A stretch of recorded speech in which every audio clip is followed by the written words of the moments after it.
Okay, question 5. So with circle, I would always suggest we take the headings CRE each time we do it. Okay, so C, the centre of the circle, R, the radius of the circle, and E, the equation of the circle.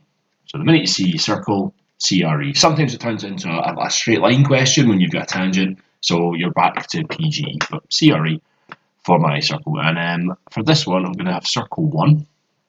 So let's just have a little look first of all at circle 1. So I know the equation, I'll just write that down over here. So it's x squared plus y squared plus 6x 10y plus 9. So just get that written down. Then have a wee think to yourself, okay, well, for circle 1, what's my centre? Well, it's going to be half it and change the sign. So negative 3, negative 5. So negative 3, negative 5. Fantastic. So if you want to write that on your diagram, you can. And let's work out the radius while we're at it as well. So the radius, line here, the radius is going to be the square root of, it's g squared, so it's 3 squared plus 5 squared, take away c. So the radius is the square root of 9 plus 25, take away 9. The square root of 25, which is quite nice. That comes out as 5. So that means this distance here is going to give me 5. And so without even really reading the question much, you just kind of go into autopilot and just start, filling in the blanks with your CRE when you do these things. Okay, so again with the circle 2, so I've used this bit of thing here. 911. Should have used a better coordinate. Okay, so that's circle 2. So I'll just put that down here. We've got 911. Then I don't know the equation for it, and I don't know the radius yet as well. So I'm just going to leave them out. So that's me looked at all the information from this. I've got this, and I know they touch externally, that's fine.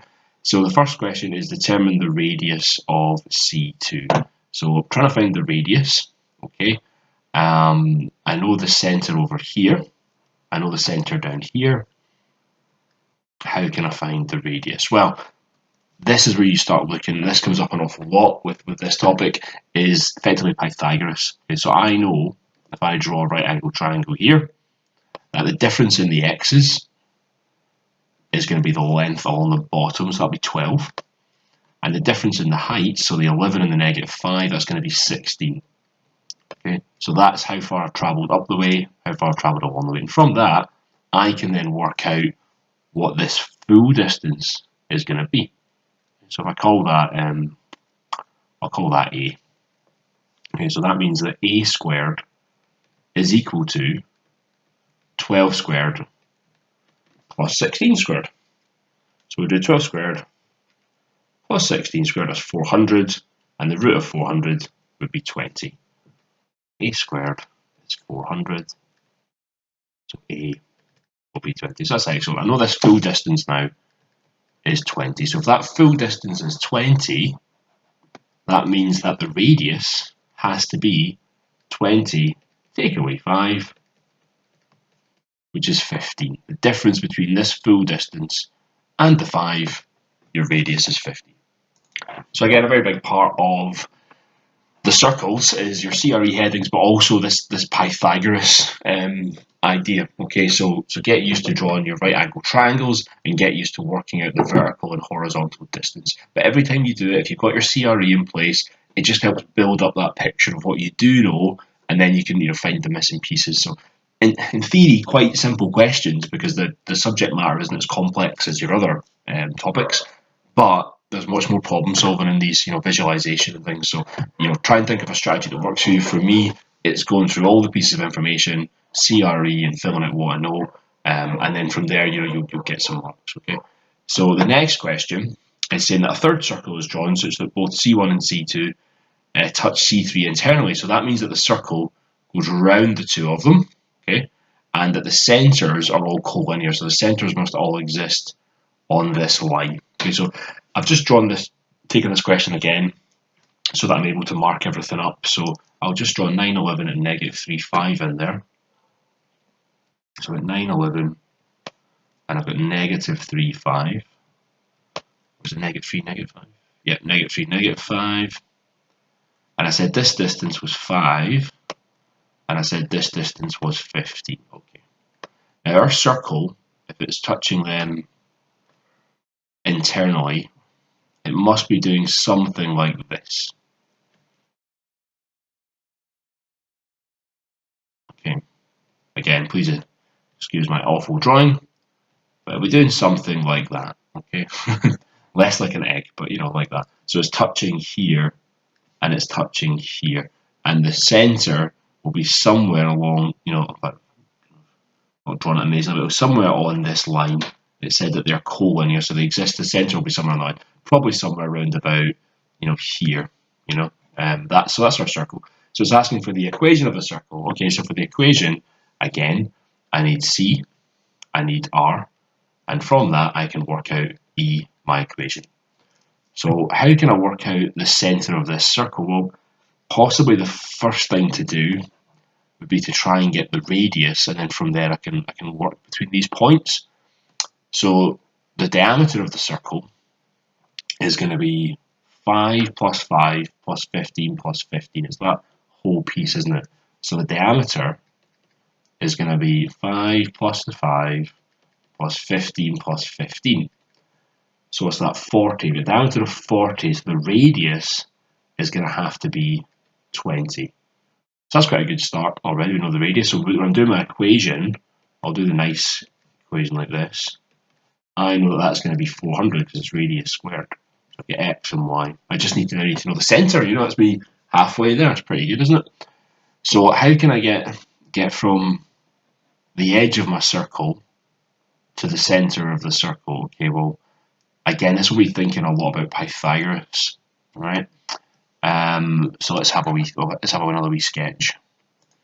So I'll do blue this time. Now we said before that this triangle here, that had a 20 distance between the centers, and we went, was it along 12? Yeah, along 12 and up 16. Oops, along 12 and up 16.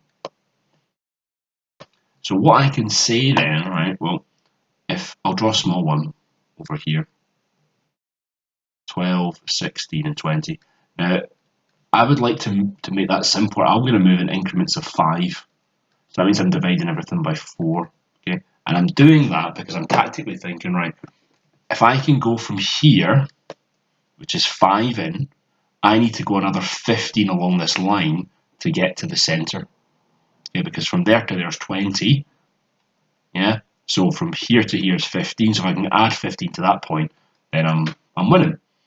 So 5, so how do I get from 5 to 15? I then times that by 3, so that's going to be 12 and 9. Okay? So if I've got a point here, negative 3, 5, if I can go along 9 and up 12, that will take me to my new centre. So if I add on 9, it's going to give me 6, and if I add on 12, it's going to give me 17. Okay, so there's a wee bit in that. So I've done that again. That's negative, so it's negative 5. I'm not drawing negative 5. So negative 5 and 12 is just 7. Sorry. Watch out for your negatives. Negative 5 and 12, yeah, 7. So when I come into here, it's just changing the sign. So it's negative 6 and negative 7. So there's a wee bit in that.